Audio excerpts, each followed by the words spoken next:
India's Prime Minister is speaking out for the first time since Indian forces attacked what they called terrorist targets in Pakistan and in Pakistan-controlled Kashmir. Narendra Modi calling for, and I quote him here, continued alertness and strong coordination. His comments come as more shelling is reported by both sides across Kashmir's de facto border. And Pakistan is claiming it has shot down more than 24 drones that were launched from India.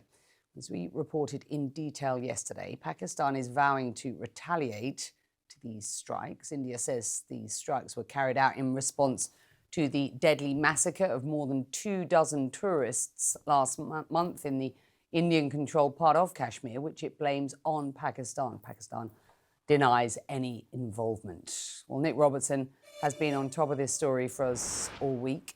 He is in the Pakistani capital of Islamabad for you today. It's good to have you.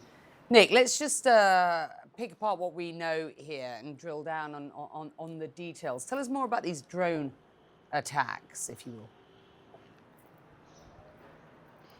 Yeah, loitering munitions, these drones that come and loiter over a target and then zero in on the target and explode. That's what Pakistani officials are saying India is sending over. Now, India has said that it sent these drones to target air defense systems. But I think when you kind of just take half a step back here and kind of look at the bigger picture, you get the sense that this is now a rolling, continuing conflict. The allegation of this, we did that. Allegation of this, we did that. The picture that emerges, it seems today, we went into last night thinking, having heard from senior Pakistani officials that they were vowing retaliation and they would retaliate for India's strikes killing those 31 people. And we knew that there was an uptick in offensive across the line of control, the de facto border in India and Pakistan-controlled Kashmir up there. And actually right now the Pakistani information minister says the Pakistani side have killed 40 to 50 Indian soldiers across that line. That's the sort of rolling nature of how this is sort of picking up. But I think what even government officials here weren't expecting as of very, very late last night, in the early hours of today, was to have this rolling drone attack, these 25 drones, and this rolling drone attack that began about 4 or 5 o'clock in the morning and has gone on through the day. One landed in Rawalpindi, about 10 miles from here. A lot of destruction around the main cricket stadium there. It's really rattling people here in Pakistan, and it's not really what the government, I think, was expecting. The drones have hit in Karachi in the south. In the deep south, somebody in the fields there was killed by a drone. 4 military personnel in Lahore, city of 13 million people, 13 miles from the border with India. 4 military personnel there injured when one of those drones got through. So you have strikes in the deep south, in the heartland in the middle, here in the north. It's that sense of unease now is creeping into the population that this is not the normal form of tit for tat. This is sort of beginning to be rolling conflict. And you have to add to that, Pakistan still hasn't done what it said it would do and have those revenge attacks for the Wednesday attacks. India confirmed it targeted air defense systems in several locations throughout Pakistan. The announcement marks the first time India has taken ownership for targeting Pakistani military installations as fears of a wider regional conflict continue to grow. With us now, CNN military analyst, retired U.S. Army Major General James Spider Marks, and geopolitics analyst and former editor of the Hindustan Times, Bobby Ghosh. I think both of you, gentlemen, feel that each nation is looking for a way to declare victory and get out of this. But how they find a way to do that is the question here. And Spider, let me just start with you. From a military standpoint, what are we seeing on the ground right now? John, I think what's going to happen next is Pakistan certainly reserves the right to respond and has indicated that they will respond. I think that's true, but I think it's going to be very measured. Look, the Pakistan military is not as, number one, as large and as professional as the Indian military. And I think there's some symbolism here. Pakistan, to its people, must respond in some way, irrespective of the ownership of the terrorist organization that Pakistan legitimately hosts inside its borders and conducted the raid into India a couple weeks ago and murdered 26 people. Pakistan will probably respond. It will go against targets that I think are known to both sides. Look, the Kashmir has been fought over and has been contested for decades.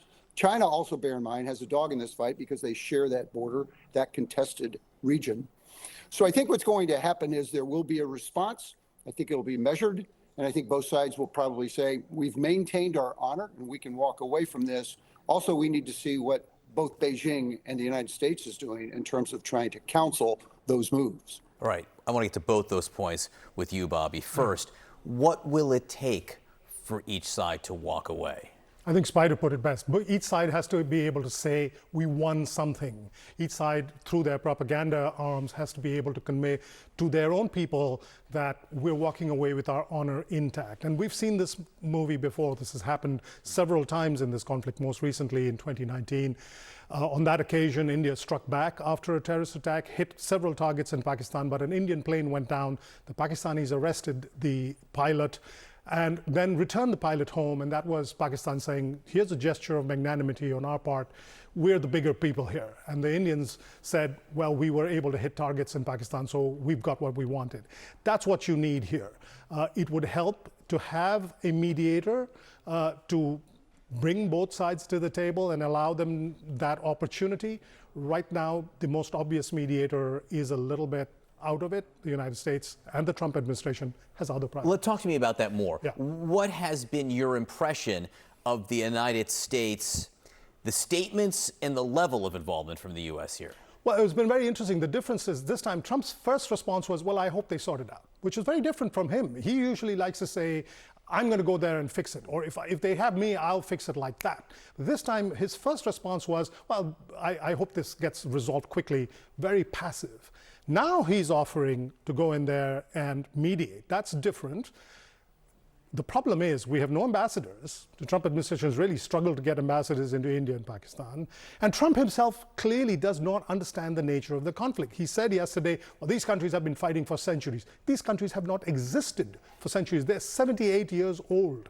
There are old and long-standing grievances, but if you start from the assumption that, oh, these people have been fighting for centuries, that's not a good place for a mediator to start. A mediator has to understand what is at stake for both countries. He has to understand what each side is prepared to give and what each side needs to take in order to walk away from the table and declare victory. And it's not clear to me that the American president has that understanding of the situation. Spider, what can go wrong here? Well, both nations are nuclear armed. That's the primary concern. I mean, that's the bar over which we hope they cannot even get close to crossing. That's the big concern. Look, those are again, very professionally manned, and there are protocols around those. So I think we should be aware of that, probably not too concerned. But if Pakistan responds, and if then India responds, we're now into a cycle of action, reaction, counteraction, and that doesn't always have a good off-ramp. And Bobby, it seems, I know there's an element, the word you used to me, the break is kabuki theater to this, where India and Pakistan have gone through instances of this before. But it does feel as if the nations are pushing the boundaries maybe a little more than we've seen in the past. Yes. You know, the shooting out of 5 aircraft, allegedly, you know, shooting inside the borders exclusively.